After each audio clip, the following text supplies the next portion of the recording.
guys, it's the Loud Guys. Today we are going to react to the rescue of Jessica Buchanan. And the thing is, like, this is an author who was kidnapped and held for ransom by Somali pirates for a 93-day ordeal. So that is too much. 93 days, about 3 months, she was captured by the Somali pirates. So that is a horrifying experience. Like, you cannot even imagine that thing happening to you, like being under Somali pirates, how they will keep you, what they will do. And as a woman, they can do anything to you. And also, like, she's been kidnapped and held for ransom. Like, we know these pirates like capture these people, Americans and all these guys, and like demand money to release them, and demand a lot of money to release them. So what happened and how was she rescued, we'll see that in this video. And seriously, I'm having so much curiosity to know that will they torture her physically or mentally? Obviously, they would torture her mentally, but I just want to know that does they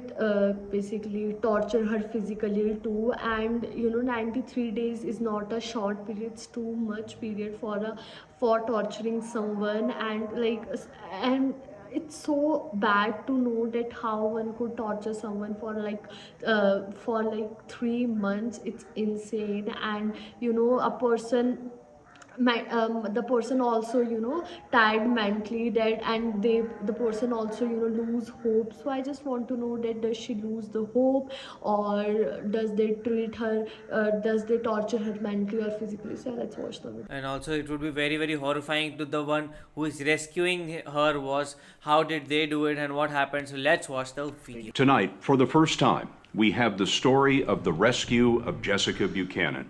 It is the tale of a secret mission by SEAL Team 6 that few people have heard about until now. SEAL Team did it. On a January night in 2012, members of SEAL Team 6 jumped from a plane into the skies of Somalia.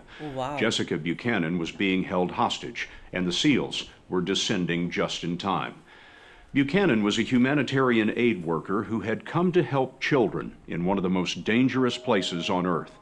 Hers was an ordeal that ended in a flash of violence, but had begun 93 days earlier when her car was stopped by bandits in a place she calls hell. What? The story will continue in a moment.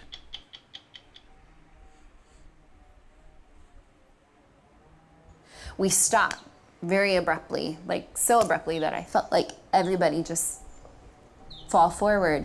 And then I start hearing all of this pounding on the windows and the windshield and all this shouting in Somali. And there's a man standing there screaming, and he has an AK-47 and he's shouting and he's pointing it at us. And then he climbs into the car next to me and he points an AK in my face. And they're hyped up like they're on speed. And all of a sudden we just take off. The driver just takes off and we just start slamming all over the place down these camel tracks. What did you think they were going to do? I figured they were going to rape me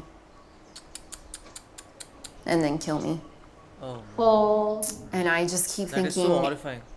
this can't be the end. This can't be the end of my life. I'm only 32 years old. I haven't had any children yet. I didn't get to say goodbye to Eric. I didn't get to say goodbye to my dad. Like, this can't be the end. Jessica Buchanan was facing the end at the end of the earth. Somalia, on the farthest tip of Africa, is war-torn and lawless. This is essentially no man's land.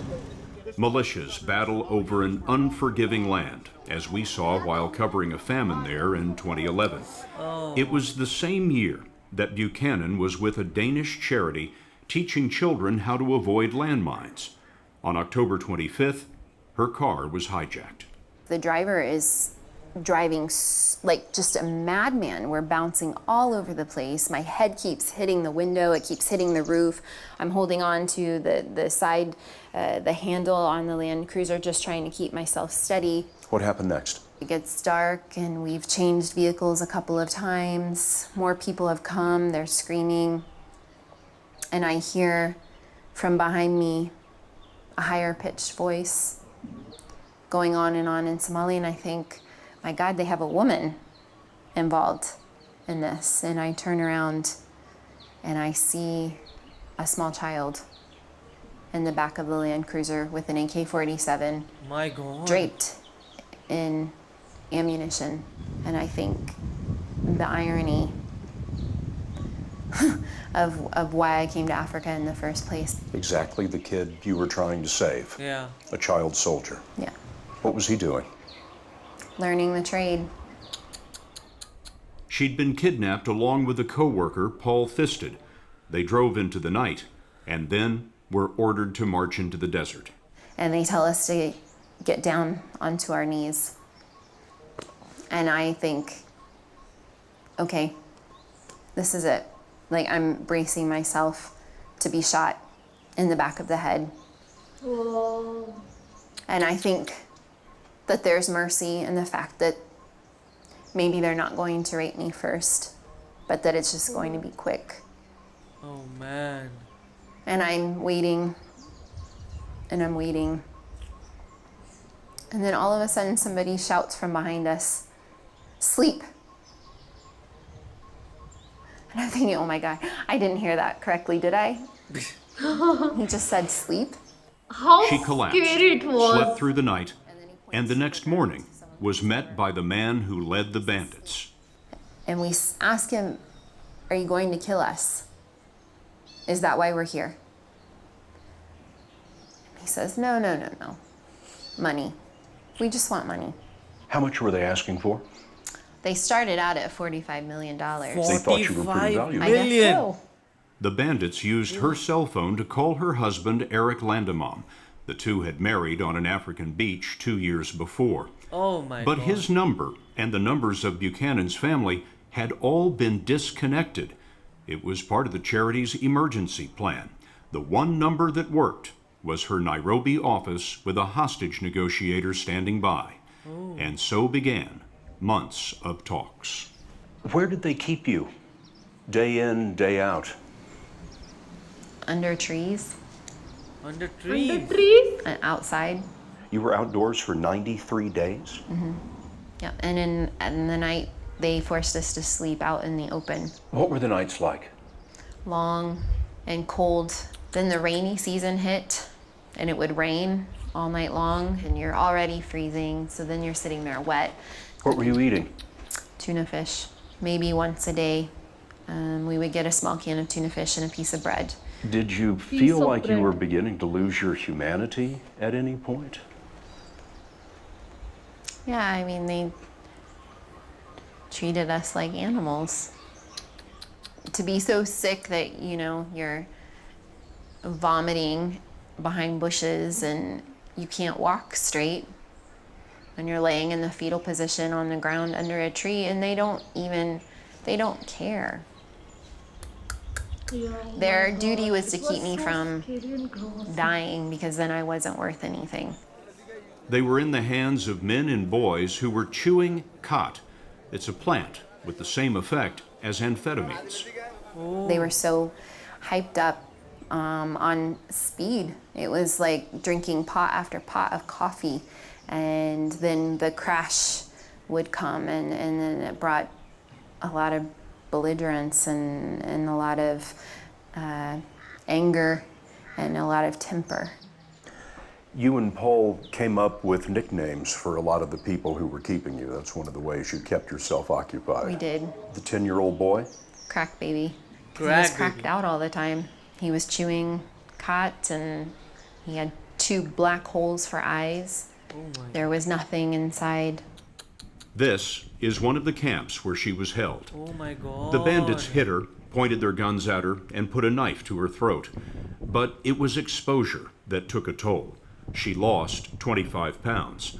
After 3 weeks, the bandits made a video to prove that she was alive. Have you seen the video? I have.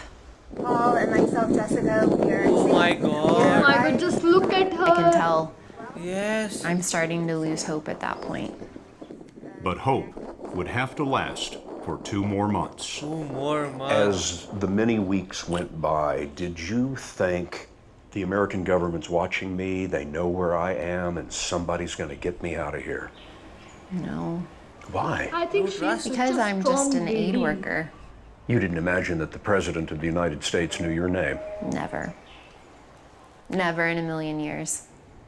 After 3 months in the desert, Buchanan had a serious urinary tract infection, and in a final call to the hostage negotiator, she said this. I become so ill that I couldn't stand up, I couldn't walk, so I was in so much pain. And I said, I think I have a kidney infection. And I started to cry and I said, I'm afraid I'm going to die out here. When that call was received here in Nairobi, it set off a chain of events that led all the way to the Oval Office. The FBI and the military consulted doctors who said that if Jessica had a kidney infection, she might have just 2 weeks to live. That was transmitted to the president, who was also informed that in just a few days, there would be a new moon. Perfect darkness for a SEAL team rescue. Jessica Buchanan had chosen a star in the Somali sky to represent her mother, who had passed away a year before. She spoke to it every night, and with no moon, it was especially bright on January 25th. What did you say that night? Please tell God that I need some help. We need to get out of here. You couldn't have known that that prayer would be answered that night. I had no idea. She was on a mat trying to sleep when she heard a faint scratching noise.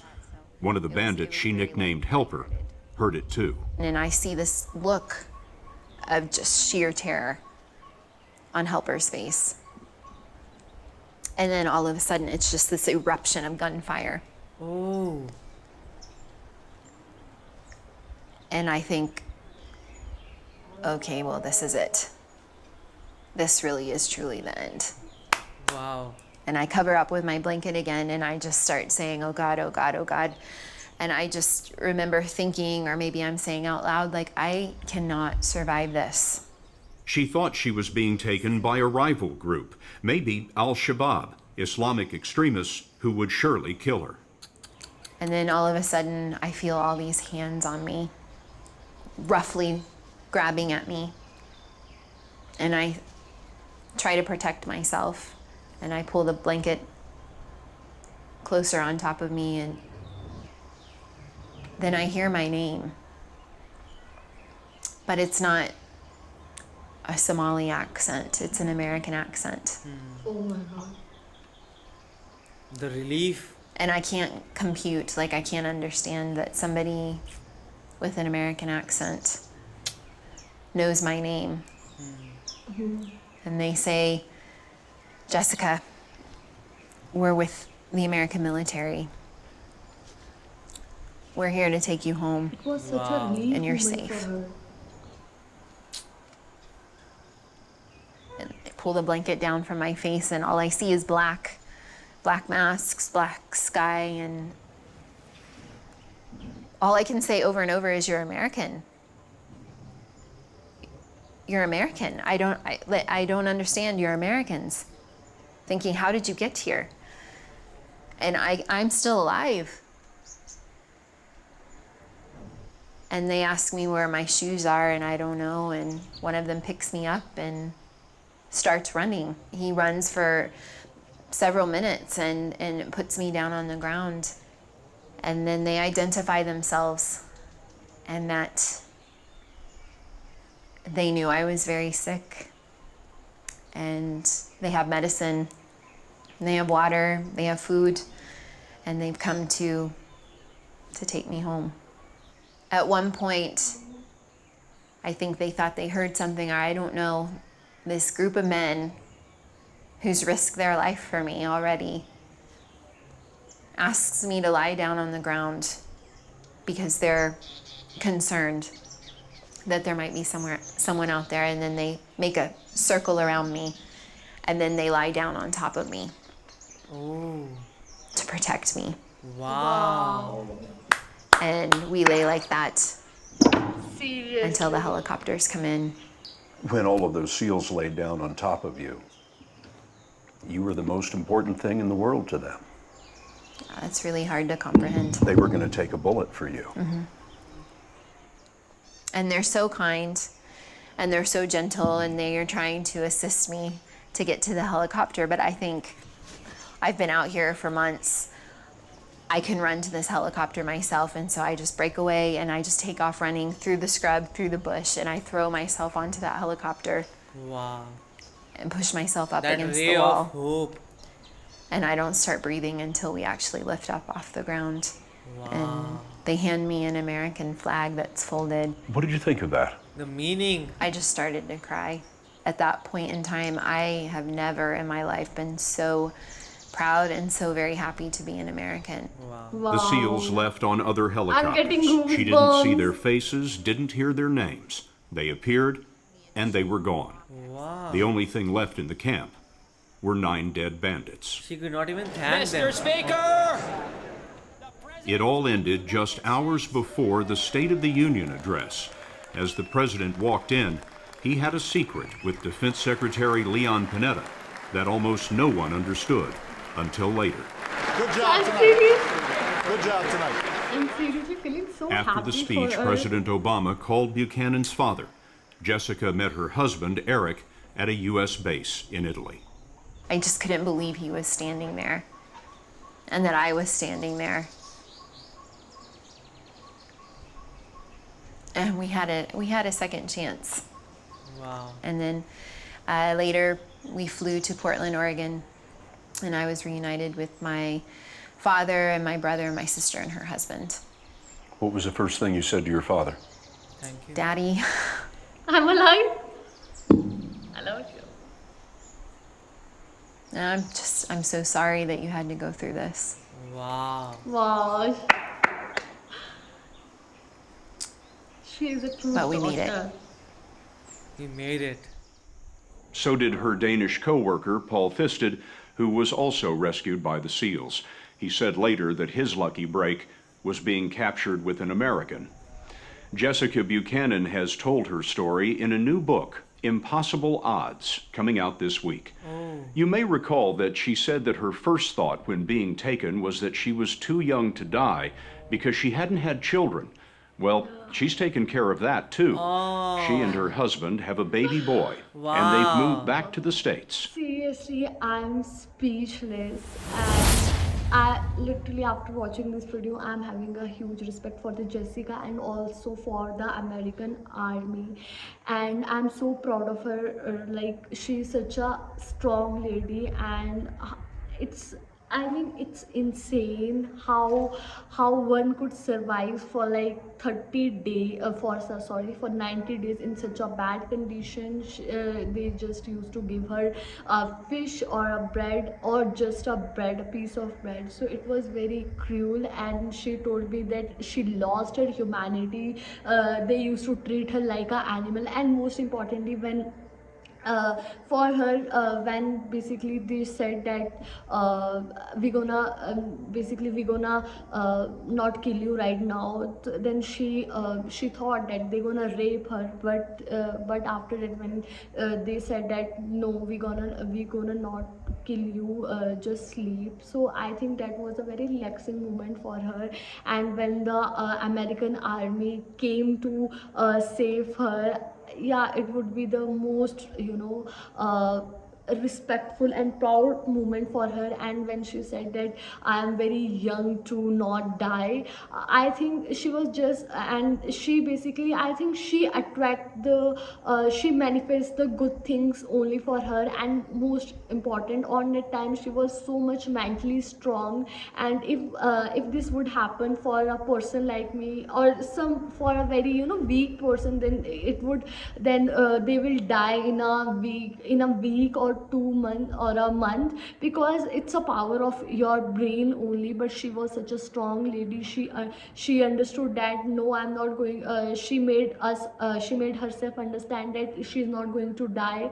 So I do believe if she is safe, so only because of her manifestation. And yeah, I'm so much proud of her, and also for the American Army. Yes, and the thing is, the way the SEALs rescued her, like she couldn't even say thank you to them, and the way they were like, they gave her another helicopter and they went into another helicopter. Like, the SEAL teams are the most, you can say, the most hidden teams. You can never watch them, and even after they retire, you very rarely get to know who they were and what they were. You only know them if they get defeated, or if something happens if they reveal themselves by like becoming an author or something like that. Other than that, you can never ever get to know who the seals were. So it is so hard, like somebody rescues you and you can't even thank them for what they have done. You don't even know their names, you don't even know how they look. And the way she faced the troubles was so tough. She was like, the moment she was captured, she was like, I will be raped and I will be killed. And that is such a traumatic experience to have, to know that you will be raped and killed. And then you got to know that okay, you will not be killed, but you will be kept so miserably. Like they were left out in the woods and they just have to be there, stay there and do whatever. Like there was winter, there was rain, there was everything, and they just had to face each and everything. And then she had all these infections, and now that infections will like haunt her for the rest of her life. They will not go away after she came to America. So that is the thing, that trauma will live with her for the rest of her life. But the good thing is she can live for the rest of her life. And the thing is, like, they have all these people with them also. So how did you guys find this video? Do let us know in the comment section below. So do like, share, and Subscribe. bye.